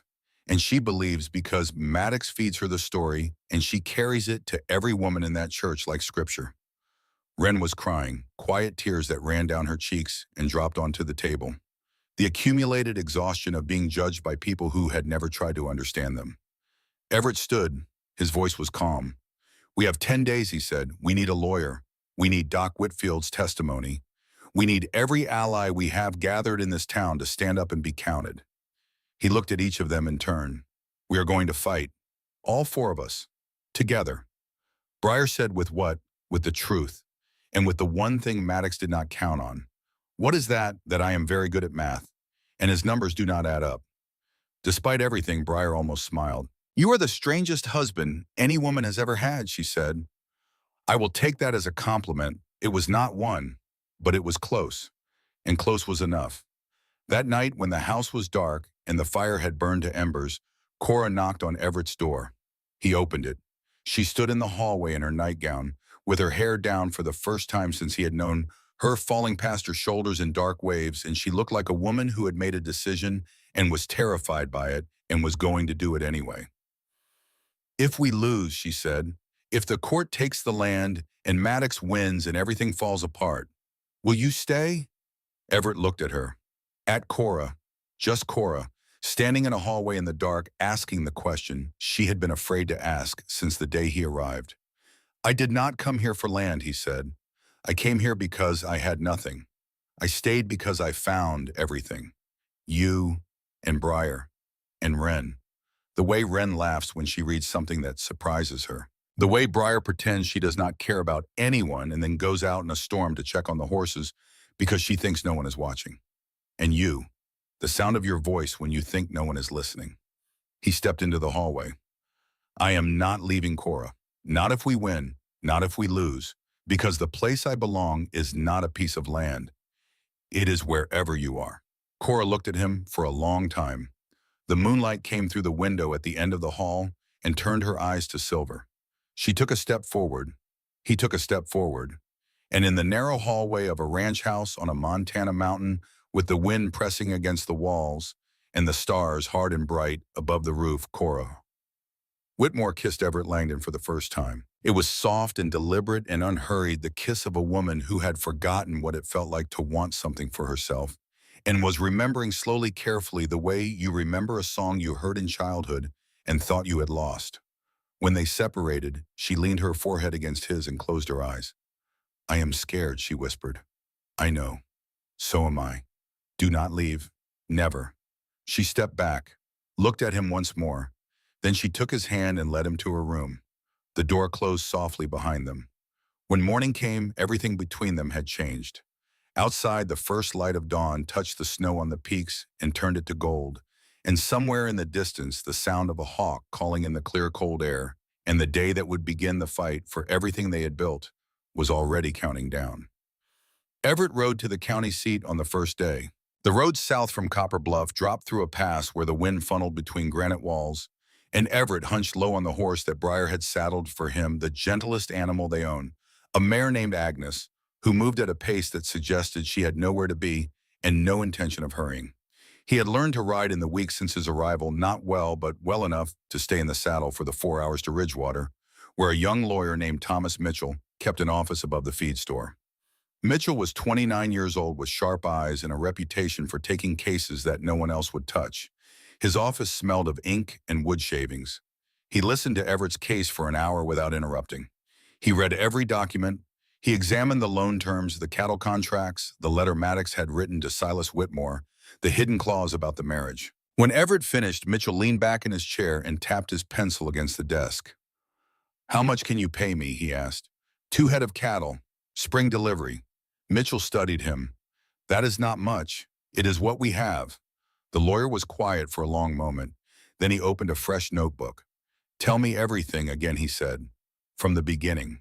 Everett told him everything again. When they finished, the sun had moved across the floor and the office was growing cold. If we can prove Maddox manipulated the situation, Mitchell said that he engineered this marriage specifically to create grounds for a later challenge. The court may rule that he is the fraudulent party. The marriage stands. The land stays with your wife. Everett thought of Doc Whitfield. He thought of Clara. He thought of Hannah Prescott and the other women who had come forward at the church. I will get the witnesses, Everett said. Mitchell looked at him the way a man looks at another man when he is deciding whether to believe him. You are not what I expected, Mitchell said. When I heard about the mail-order husband the Whitmore girls brought in, I was not what they expected either. Mitchell almost smiled. I charge double for cases I lose. Do not let me lose this one. Everett rode home in the dark. The stars were hard and cold above the pass, and the wind cut through his coat, and he did not care about any of it because inside his chest there was a small, bright flame of hope, and he cupped his hands around it the way you cup your hands around a match in the wind, and rode toward the lights of the ranch where 3 women were waiting for him to come home. He found them in the kitchen, all 3 of them sitting at the table with coffee and the particular quality of stillness that comes over people who are waiting for news and are afraid of what it might be. Cora looked at him. Her eyes searched his face the way a person searches a horizon for weather. We have a lawyer, Everett said. The relief that moved through the room was physical. Briar exhaled. Wren pressed her hands together. Cora closed her eyes for one moment, and when she opened them, they were brighter than before. The next 7 days were the most intensive of Everett's life. He and Mitchell communicated by letter, each message carried by Clara Hensley's nephew on a fast horse. Mitchell filed motions. Everett gathered testimony. He rode to every ally they had and asked them to do the hardest thing most of them had ever been asked to do. Stand up. Speak the truth. Risk the consequences. Doc Whitfield was the most difficult. Everett found the old doctor in his office at the end of Copper Bluff's Main Street, a small room that smelled of carbolic acid and camphor. Whitfield was 62 years old, thin as a fence post, with hands that trembled. He looked at Everett with eyes that were sharp but shadowed. "I know why you are here," Whitfield said. "Then you know what I am going to ask." The doctor turned to the window. Outside, Copper Bluff moved through its daily business. A town that looked ordinary from the outside. A town that Maddox had bent to his will through money and fear and the slow erosion of courage. "Marnie Stokes came to me at 2 in the morning, Whitfield said. His voice was low. Her face was swollen shut on one side. Her left arm was sprained. There were marks on her neck. She said Maddox told her no one leaves. She said she believed he would kill her." Everett waited. "I gave her money. $40. Everything I had. I put her on a freight wagon headed east before dawn. I told no one because I was afraid." He looked at Everett. "Maddox has something on everyone in this town. Debts, secrets, things people have done that they do not want known. He collects them, and he uses them. Will you testify?" Whitfield was quiet for a very long time. The clock on his wall ticked. Then he stood. He walked to his desk. He opened a drawer and pulled out a leather satchel, old and worn. He set it on the desk and opened it. Inside were documents, letters, receipts, medical records, notes written in Whitfield's careful hand, dated and filed and kept for 2 years. "I have been keeping records," Whitfield said. "Everything I saw, everything Marnie told me, and more. Maddox has been using the bank to pressure patients of mine, threatening to call their loans if they do not pay their medical bills through his office, taking a percentage. I have documentation of 7 cases." He closed the satchel and pushed it across the desk. "I was a coward," Whitfield said. "For 2 years I knew what this man was, and I said nothing because I was afraid of losing my practice in the small life I have built in this town." He straightened his back. "I am still afraid. But there is a family in that courtroom that deserves better than my silence." Everett took the satchel. "Thank you," he said. "Do not thank me. I am late. Being brave when you are late is not bravery. It is shame wearing a better coat." But he came. When the day arrived, he came. The night before the hearing, no one slept.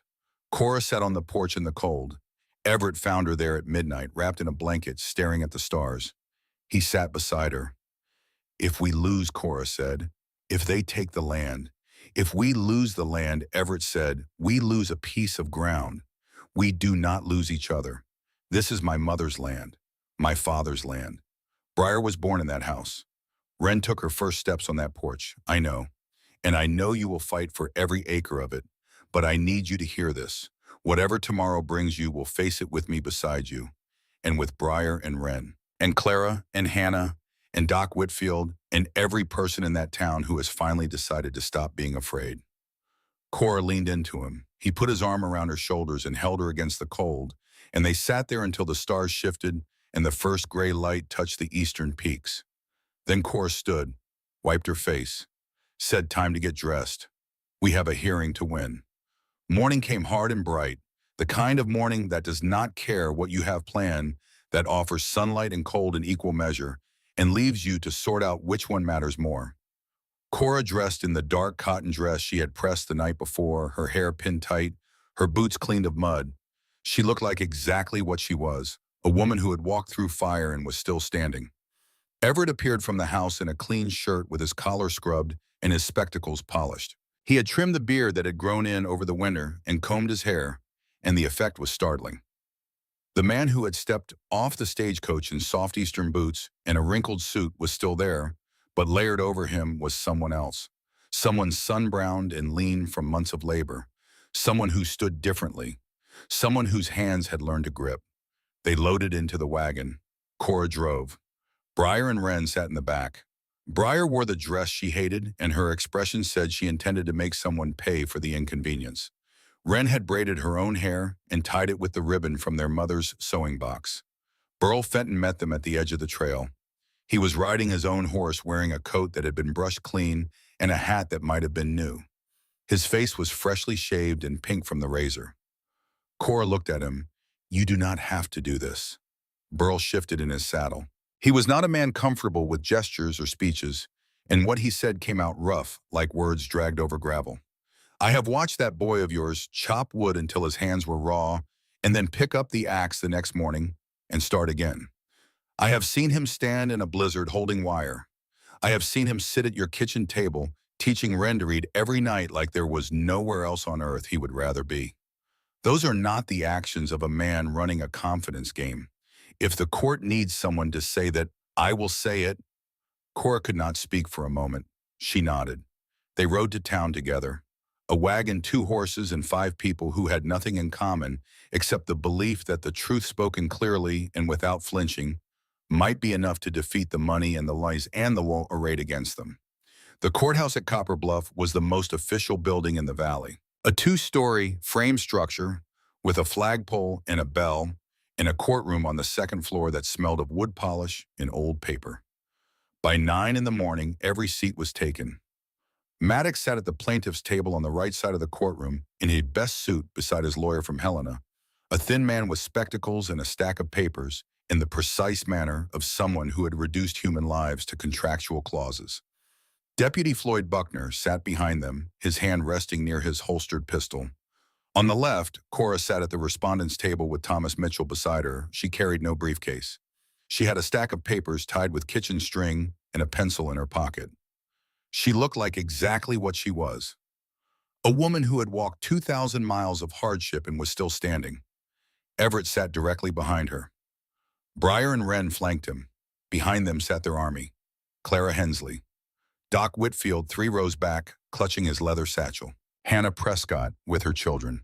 And scattered through the benches a dozen more faces from church, from the market, from the slow accumulation of trust.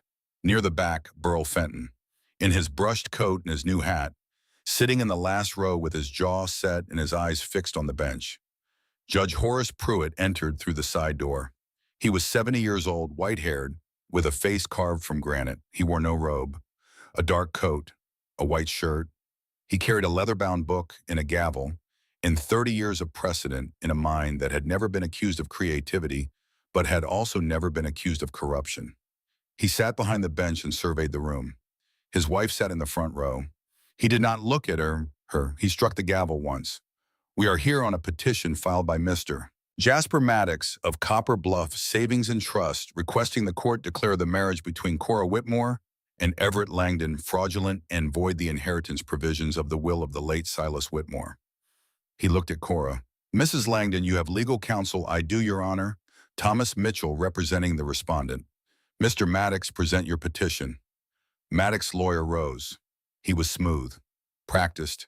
He laid out the case with dispassionate efficiency. Cora Whitmore had entered into a marriage of convenience solely to satisfy her father's will. The marriage was not genuine. The parties had maintained separate sleeping quarters. They had entered the arrangement through a financial intermediary. The will required a marriage entered in good faith. This marriage had been entered in no faith at all. He placed the original marriage contract on the judge's bench. Pruitt studied the document. Then he looked at Mitchell. "Your response." Mitchell stood. But before he spoke, Cora placed her hand on his arm. "I would like to speak first," she said. Pruitt raised an eyebrow. "Proceed, Mrs. Langdon." Cora stood. Her hands were at her sides. Her face was pale, but her voice was steady. "Your Honor, I married Everett Langdon because the law and my father's will gave me no other choice. My father did not believe a woman could hold land alone, and the bank that holds our debt agreed with him. Mr. Maddox came to this ranch and told me that if I married, he would extend our loan. He presented Mr. Langdon as a candidate. I accepted because the alternative was losing everything my family has worked for since before I was born." She paused. "That is the truth. I did not marry for love. I married to survive." The courtroom was silent. Maddox's lawyer looked pleased. "But that is not the whole truth," Cora continued. Her voice deepened, found a register that came from somewhere below the practiced steadiness. The man I married came to this ranch with nothing. He could not ride. He could not chop wood. He could not mend fence. By every measure this town uses to judge a man's worth, he was useless. She looked at Everett. He looked back. And then he started working. He sat down with our books and in one night found $300 a year that was being stolen from us through rigged contracts and illegal interest rates. He renegotiated our cattle sales and our supply costs, and for the first time in 5 years, this ranch has a chance of surviving. She turned back to the judge. But it was not the numbers that changed things. He stood in a blizzard holding fence wire until his hands turned white because our cattle were loose, and he could not fix the fence, but he could hold the wire while my sister drove the posts. He taught my youngest sister to read sitting at the kitchen table every night with a patience I have never seen in any person. He stood in the middle of this town and told the men who were cheating us that he would expose every one of them. And they stopped. Her voice held firm. Did I marry him for the wrong reasons? Yes. But the man I married has become the man I choose. Through work and patience, and a kind of quiet courage that this town does not know how to recognize because it does not come with a loud voice or a fast horse or a gun on the hip. She sat down. The courtroom hummed. Mitchell called his witnesses. Hannah Prescott took the stand. She spoke about the food the Whitmore sisters brought her family every week since her husband died, about the firewood Briar split for her, about the night Wren sat with her youngest through a fever, and about Everett who rode to her cabin in the snow to repair a roof beam because Cora had mentioned it needed doing. Clara Hensley followed. She testified about the inflated prices and the cattle brokers' underpayment. She testified about 3 other families Maddox had pressured the same way. She named names and dates and amounts with the precision of a woman who kept her own ledgers and understood that numbers did not lie. Then Mitchell called Doc Whitfield. The old doctor walked to the front of the courtroom with his leather satchel and the look of a man who has spent 2 years carrying a weight that has finally become heavier than his fear. In October of 1877, he said a young woman named Marnie Stokes came to my office at 2 in the morning. She had been beaten. Her face was badly bruised. Her left arm was sprained. There were marks on her neck, consistent with strangulation. She told me that Jasper Maddox had attacked her when she tried to leave. She said he told her no one leaves. She said she believed he would kill her. The courtroom went still. I gave her money. I arranged for her to leave before dawn. I told no one because I was afraid. He paused. I was a coward. I have carried that cowardice for 2 years. I am speaking now because there is a family in this courtroom that deserves better than my silence. He opened the satchel and placed the contents on the judge's bench. Medical records, dates, descriptions of injuries, 7 cases of financial coercion. Maddox's face went gray. The lawyer from Helena stared at his papers. Deputy Buckner studied the floor with sudden intensity. Mitchell let the silence hold. Then he produced the letter. Your Honor, I would like to submit additional evidence.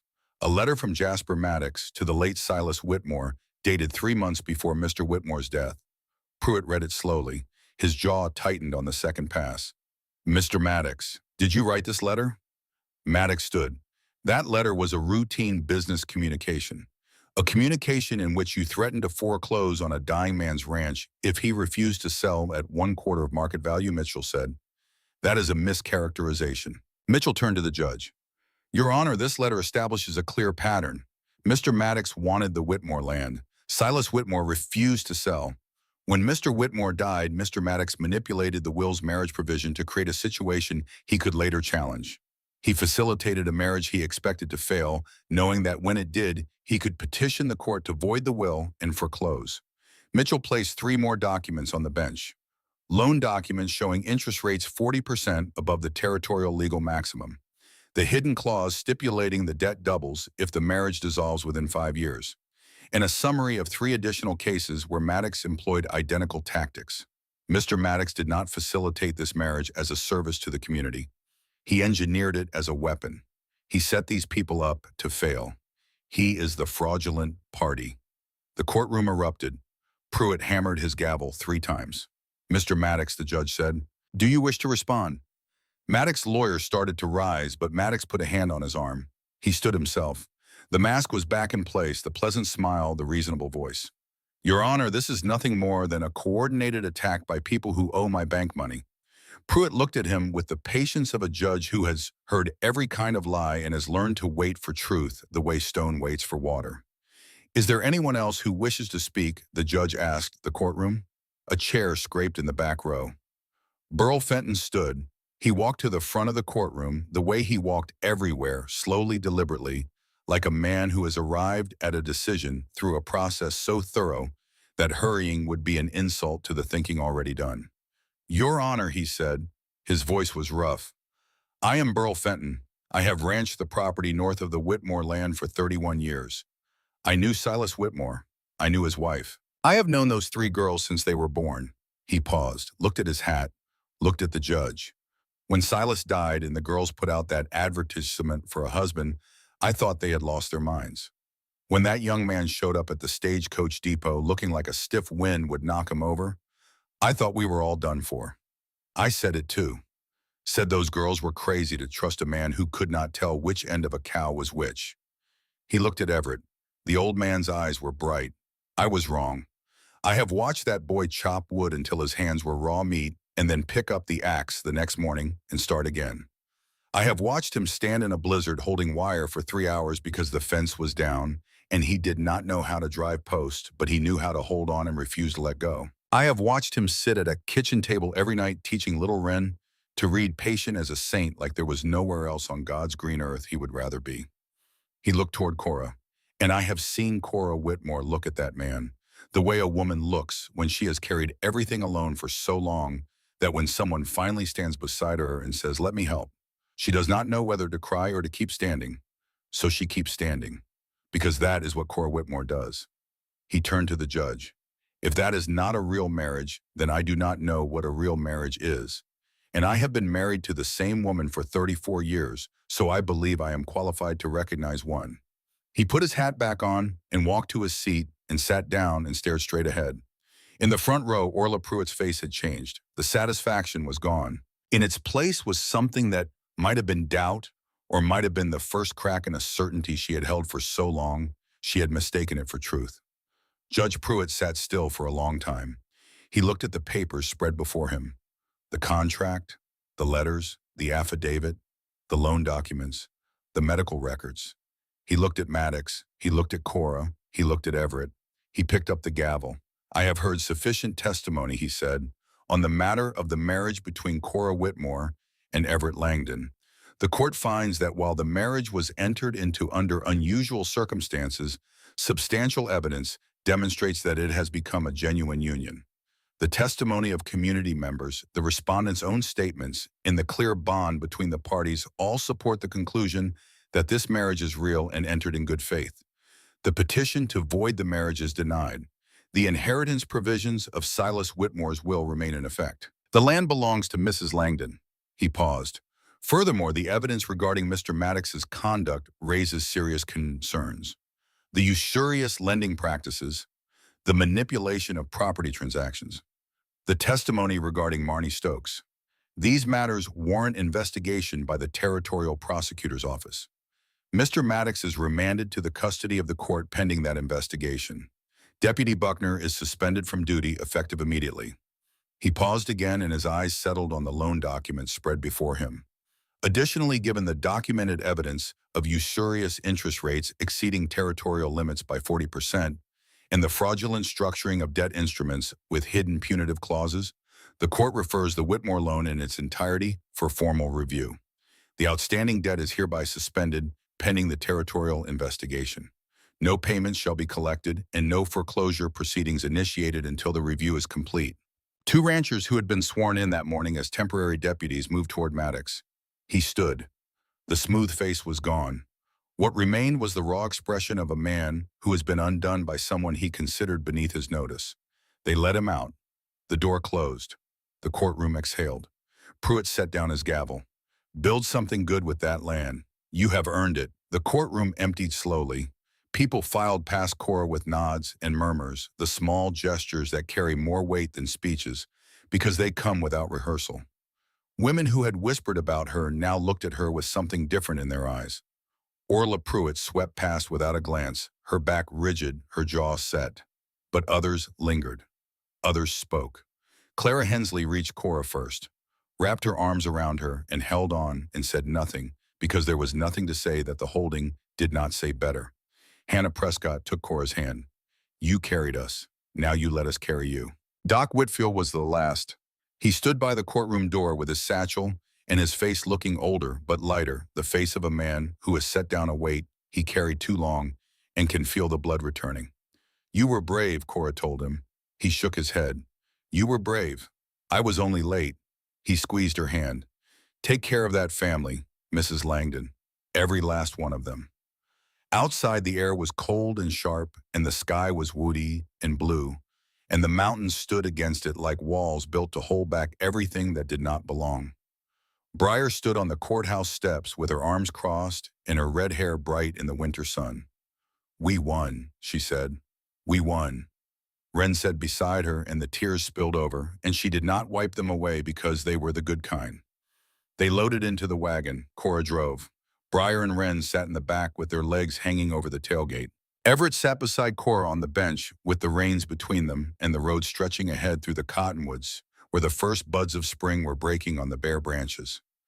Halfway home, where the road passed through a stand of old-growth cottonwoods and the creek ran beside it with the particular music of water freed from ice, Cora pulled the wagon to a stop. Everett looked at her.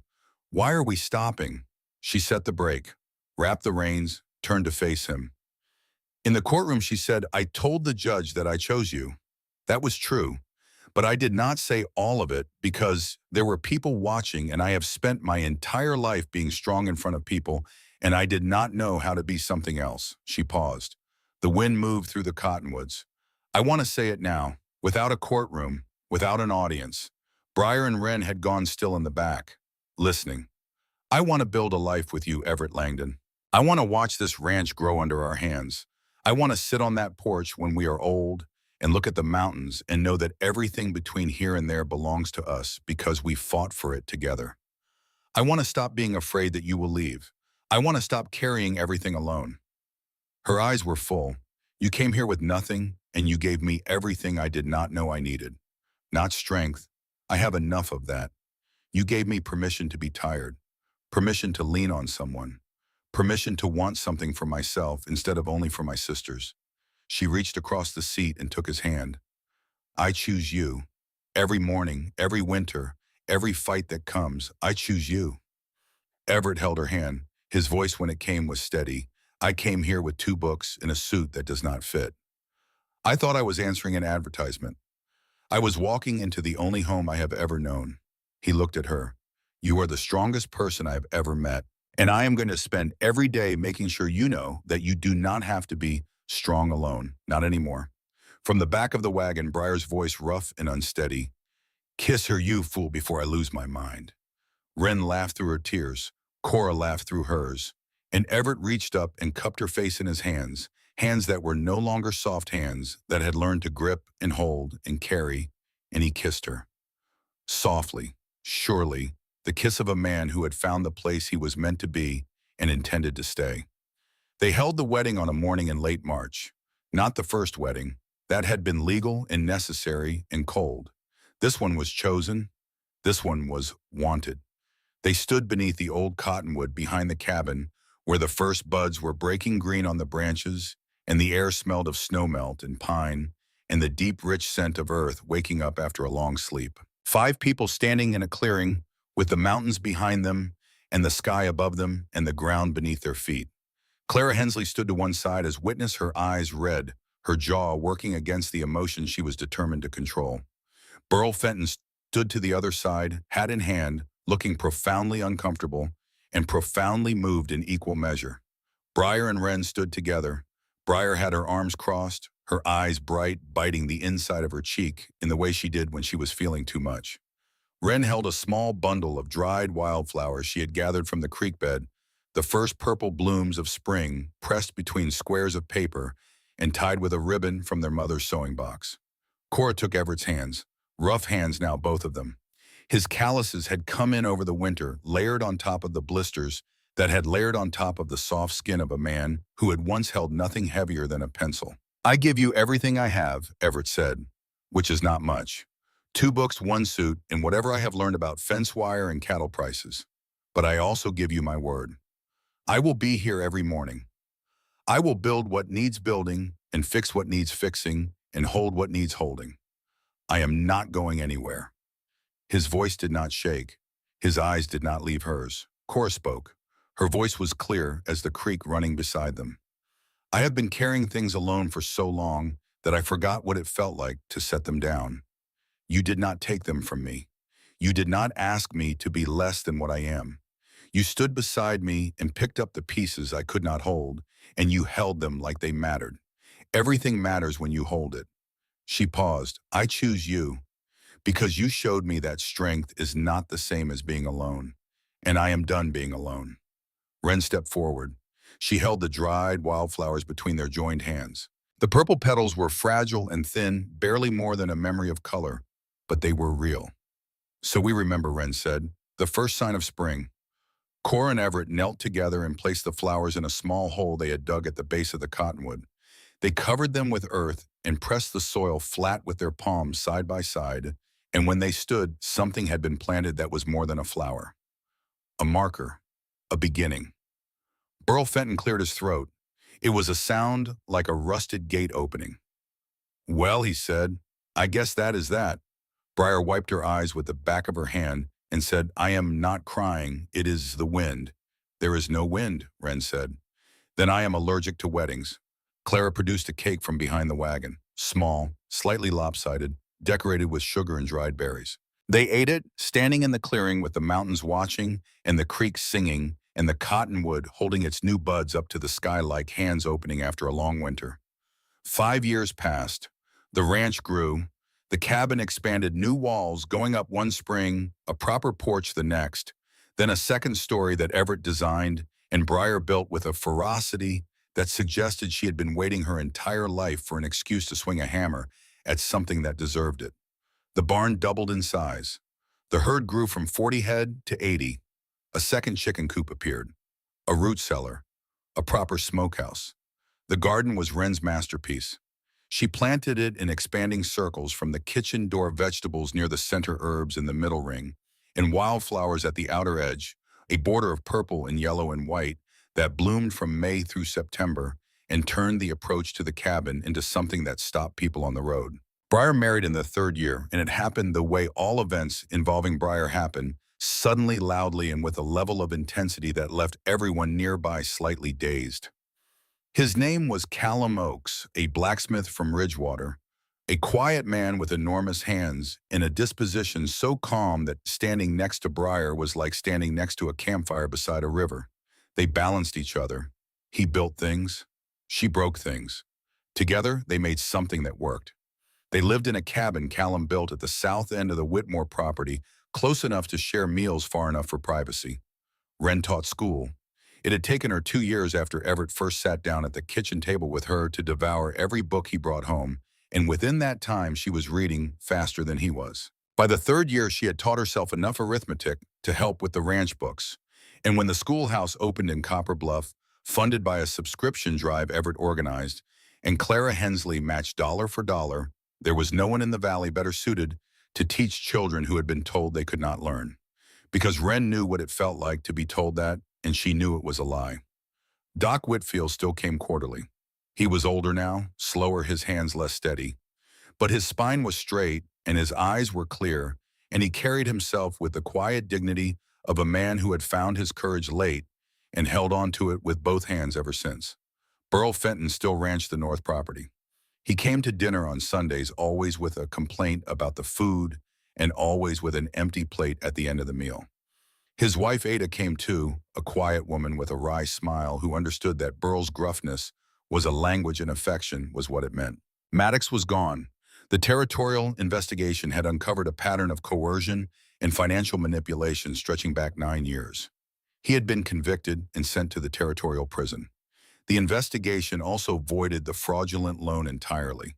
The ranch owed nothing. His bank had been seized. The saloon he had used as a base was sold to a man from Billings who turned it into a proper general store with honest prices and windows that let in the light. On a warm evening in late spring of the 5th year, Cora stood at the cabin door and watched the world she had built. Children moved through the yard, not all of them hers by blood, but all of them hers. Rosalie Oakes Breyer and Callum's daughter, 3 years old, with her mother's red hair and her father's enormous hands, already stumbling after the barn cats with a determination that suggested she had inherited the Whitmore stubbornness in full measure. Hollis, Cora, and Everett's firstborn, 4 years old, a wiry boy with his mother's gray-blue eyes and his father's spectacles, which he wore even though he did not need them because he wanted to look like Papa. He followed Everett everywhere. He could already identify numbers on the ledger pages and was teaching himself to write by copying letters from Everett's books. Silas' name for Cora's father was 2. He ran. That was the essential fact about Silas at 2.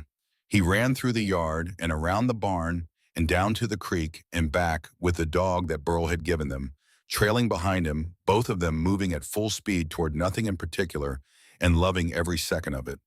And the baby, Sawyer, 3 months old, a name Everett had chosen from a novel he loved. Sawyer had Cora's dark hair and Everett's gentle eyes, and he had recently discovered his own hands and spent most of his waking hours staring at them with the focused intensity of a man encountering a miracle. The 5th child was not born to any of them. A girl named Lily, 7 years old, the daughter of Marnie Stokes. Doc Whitfield had found her in an orphanage in Helena the previous autumn, the child Marnie had been carrying when she fled Copper Bluff 2 years before Everett arrived. When Cora heard, she did not hesitate. She rode to Helena herself and brought the girl home and gave her the room beside Wren's with a window that faced the mountains. And when Lily asked why a stranger would take her in, Cora knelt and said, "Because someone should have taken your mother in, and no one did. I will not make that mistake twice." Everett came up behind Cora as she stood in the doorway. His arms circled her waist. His chin rested on her shoulder. He smelled of pine sap and leather and the sweet cedar of the porch railing he had been sanding all afternoon. His hands resting on her waist were scarred and calloused and strong, the hands of a man who had come to this place with nothing and built everything. He still wore spectacles. He still read every night. He still kept the ranch books in handwriting, so neat it could have been printed. And once a month he rode to Ridgewater to file reports with the territorial office and check cattle prices and make sure no one was cheating the family that had taken so long to build. But his shoulders had broadened from 5 years of labor. His face had been shaped by weather into something that held both the gentleness he had brought from the east and the strength the mountains had given him. He walked differently now, with the steady, grounded stride of a man who knew every acre of his land and every face in his family and would fight for all of it without hesitation. "You remember," Cora said softly, she did not need to say what, "the day you stepped off that stagecoach. With your books and your suit and your Eastern boots?" Everett smiled against her shoulder. "What did you think?" Cora was quiet for a moment. Then she laughed. That low, warm laugh that Everett had spent 5 years earning and would spend the rest of his life trying to hear again. "I thought we were finished," she said. "And now I think we have only just started." Wren rode in from the school road, her honey blonde hair bright in the late sun. Briar and Callum appeared from the south cabin, Callum carrying little Rosalie on his shoulders, while Briar walked beside them with her hand on the small of his back in a gesture of tenderness she would have denied under oath. Burl's lamp flickered to life in the cabin on the north ridge. The dog barked. The children laughed. The creek sang its endless song. Everett held Cora tighter. "There are more of them now," he said, looking at the children tumbling through the yard. "Can you carry them?" Cora asked. He looked at her. At the face he had fallen in love with on a dark porch in the middle of winter, when she had trusted him enough to let him in. At the woman who had taught him that strength was not about what you could lift, but about what you refused to put down. "Always," he said, the wind moved through the valley. It stirred the wildflowers in Wren's garden and rustled the cottonwood leaves and carried the smell of earth and pine and wood smoke from a chimney that stood straight and true. The sky was wide and the mountains were blue, and the road that led to Copper Bluff stretched empty in the distance, carrying no one leading nowhere any of them needed to go. They were already home. Above the clearing, the sky was clean, and not a single buzzard in sight.